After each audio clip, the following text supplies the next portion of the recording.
آثار ایسے ہیں کہ ٹرمپ وقتی طور پر نیتن یاہو کے فیصلے کی حمایت کر رہا ہے تاکہ اسرائیل کے کندھے پر بندوق رکھ کر ایران کے ساتھ ایسا معاہدہ کیا جائے جو امریکی سامراج کے لیے زیادہ سے زیادہ سود مند ہو۔ اب بھی ٹرمپ کے لیے اصل مقصد ایران کے ساتھ کوئی معاہدہ ہی دکھائی دیتا ہے، جبکہ نیتن یاہو کے لیے بنیادی ہدف جنگ کو مزید بڑھانا ہے۔ جو ٹرمپ اور نیتن یاہو ایک نہایت خطرناک کھیل کھیل رہے ہیں جو مشرق وسطی میں کھلی جنگ کے شعلے بھڑکانے کا سبب بن سکتا ہے۔ اسی دوران یورپی رہنماؤں کی نمائندگی کرتے ہوئے فرانسیسی صدر ایمانوئل میکرون نے غزہ پر اسرائیلی مظالم پر اپنی میٹھی میٹھی پھس پھسی تنقید فراموش کر کے تمام فریقین سے کشیدگی کم کرنے کی اپیل کی ہے، جس کا مطلب یہ نکلتا ہے کہ اگر ایران جوابی کارروائی کرے تو وہی جارحہ قرار پائے گا، جبکہ وہ پوری طرح سے اسرائیل کے اپنے دفاع کے حق کی حمایت بھی کر رہے۔ اس بار تو میکرون کو جرمن وزارت خارجہ نے بھی کہیں پیچھے چھوڑ دیا، جنہوں نے اسرائیلی سرزمین پر ایرانی حملے کی سخت الفاظ میں مذمت کی ہے۔ یہ دونوں منافقت کی اوج ثریا پر مسند نشین ہیں۔ لیکن اسرائیل نے کیا حاصل کیا ہے؟ ایران پر اسرائیل کے حالیہ حملے میں 200 سے زائد جنگی طیارے شامل تھے جو بغیر کسی نقصان کے اپنے اڈوں پر واپس پہنچ گئے۔ یہ حملے ایران کے روسی ساختہ فضائی دفاعی نظام کو چیرتے ہوئے اپنے ہدف تک پہنچے، اور یہ امر ماسکو سمیت بہت سی جگہوں پر خفت اور کئی دیگر نتائج کو جنم دے گا۔ اسرائیل کا دعویٰ ہے کہ ایران کے فضائی دفاعی نظام کو ایسے ڈرونز کے ذریعے ناکارہ بنایا گیا جو پہلے سے خفیہ طور پر ایران میں پہنچا دیے گئے تھے۔ اسرائیلی خفیہ ایجنسیوں نے ایک بار پھر یہ ثابت کر دی ہے، جیسا کہ جولائی 2024 میں حماس کے رہنما اسماعیل ہنیہ کو تہران میں ایرانی پاسداران انقلاب کی میزبانی کے دوران قتل کر کے کیا گیا تھا، کہ انہیں ایرانی ریاست کے سب سے حساس اور خفیہ مقامات تک براہ راست رسائی حاصل ہے۔ ایرانی اعلیٰ عسکری قیادت کے کئی ممتاز جرنیلوں جیسے میجر جنرل محمد باقری، حسین سلامی اور غلام علی راشد کے قتل کے ساتھ ساتھ جوہری پروگرام کی قیادت کرنے والے سائنسدانوں کو نشانہ بنانا اس امر کا منہ بولتا ثبوت ہے۔ تاہم اسرائیل کے ایرانی سائنسدانوں اور اعلیٰ عہدیداران کے قتل کی ایک طویل تاریخ ہے، لیکن یہ حملے کبھی بھی ایران کے جوہری پروگرام کو حقیقی معنوں میں سست یا مفلوج نہیں کر سکے۔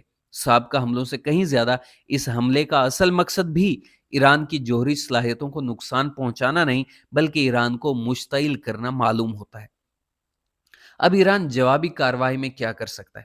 ایران کی اسرائیل کے خلاف براہ راست جوابی کارروائی کی صلاحیت کا مظاہرہ 1 اکتوبر 2024 کو اس وقت ہوا جب حماس کے رہنما اسماعیل ہنیہ کے قتل کے جواب میں ایران نے 300 سے زائد میزائل اور ڈرون فائر کیے۔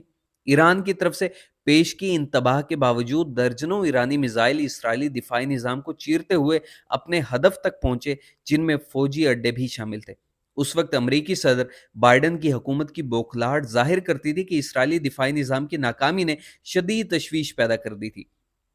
اسرائیل کی مدد کے لیے بائیڈن نے فوراً 100 امریکی فوجی اسرائیل بھیجنے کا فیصلہ کیا تاکہ وہ جدید امریکی فضائی دفاعی نظام کو چلا سکیں۔ تاہم جوابی کارروائی کے لیے ایران کے پاس براہ راست حملے کے ساتھ ساتھ اور راستے بھی موجود ہیں۔ فی الحال حزب اللہ اسرائیل پر حملے کا ارادہ نہیں رکھتی۔ اکتوبر میں اسرائیل کی طرف سے لبنان پر حملوں اور دراندازی کے نتیجے میں حزب اللہ کمزور ہو چکی ہے اور فی الوقت اپنی افواج کی تنظیم نو میں مصروف ہے، حالانکہ اس کے پاس اب بھی میزائلوں اور ڈرونز کا ایک بہت بڑا ذخیرہ موجود ہے۔ حالیہ واقعات سے یہ بات ظاہر ہوتی ہے کہ اسرائیل نیچی پرواز کرنے والے ڈرونز اور بڑے پیمانے پر میزائل حملوں کا مقابلہ کرنے میں کمزور ہے۔ البتہ حزب اللہ کی جانب سے کسی بھی کارروائی کی صورت میں اسرائیل کی طرف سے لبنان پر جنگ میں مزید شدت آ جائے گی۔ حوثیوں نے یمن سے اپنی جوابی کارروائی بڑھانے کا اعلان کر رکھا ہے۔ حوثیوں پر مئی میں 1 مہینے پر محیط امریکی بمباری مہم ہوئی جسے صدر ٹرمپ نے معطل کر دیا، کیونکہ امریکی فوجی قیادت پر یہ واضح ہو گیا کہ اس بمباری سے حوثیوں کی دفاعی یا عسکری صلاحیت کو کوئی خاص نقصان نہیں پہنچا۔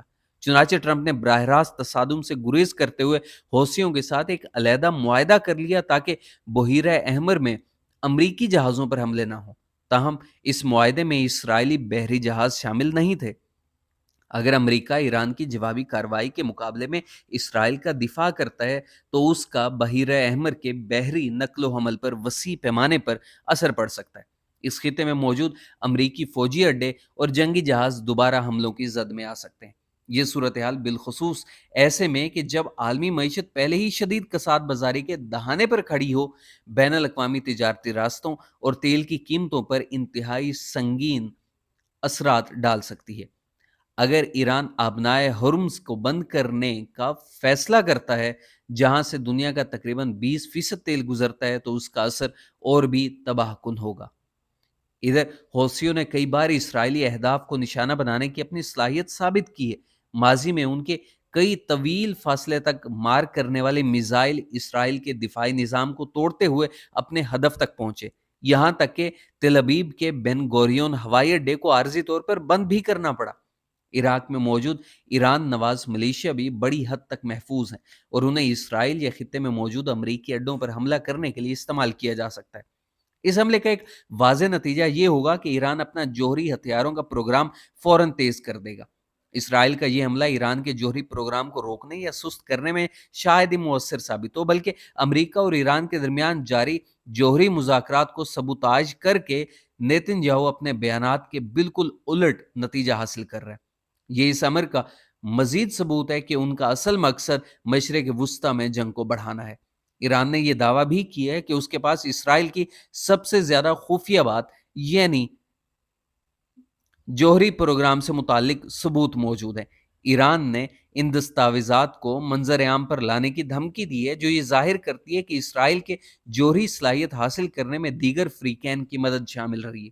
تاہم ایک ایسے راز کی دستاویزی تصدیق جو پہلے ہی فاش ہے، شاید زمینی صورتحال میں کوئی بڑی تبدیلی نہ لا سکے۔ اسرائیل کے حملے نے ایک بار پھر ایران کی کمزوری کو بے نقاب کیا اور دانستہ طور پر ایرانی حکومت کو رسوا بھی کیے۔ جوابی کارروائی کے محکم امکانات ہیں۔ اکتوبر 2024 میں یہ بات واضح تھی کہ ایران اسرائیل کو ایک سخت پیغام دینا چاہتا تھا، مگر کسی بڑی جنگ میں الجھنے کا خواہاں نہیں تھا۔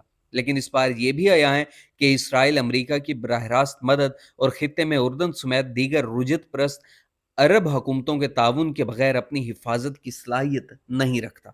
اگر اسرائیل اور ایران کے مابین کھلی جنگ چھڑ گئی تو اس کے نتائج نہایت تباہ کن ہوں گے، نہ صرف ان حکومتوں کے استحکام کے لیے بلکہ خطے میں موجود امریکی اثاثے بھی جوابی حملوں کی زد میں آ سکتے ہیں، اور یوں امریکہ مزید اس تنازع میں کھنچتا چلا جائے گا۔ اس صورتحال کے پیش نظر امریکی بحریہ نے پہلے ہی بیلسٹک میزائل دفاعی نظام سے لیس USS تھامس ہڈنر نامی تباہ کن جنگی جہاز کو مشرقی بحیرہ روم کی طرف روانہ کر دیے۔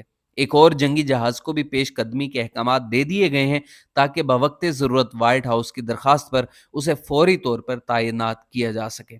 نیتن یاہو نے ایک بار پھر مشرق وسطی میں بحران کو شدید تر کر دیا ہے، جو نہ صرف خطے کے استحکام بلکہ عالمی معیشت کے لیے بھی سنگین نتائج کو جنم دے سکتا ہے۔ یہ صورتحال امریکہ کے خطے میں مداخلت کو ایک بار پھر ایجنڈے پر لا کھڑا کرتی ہے۔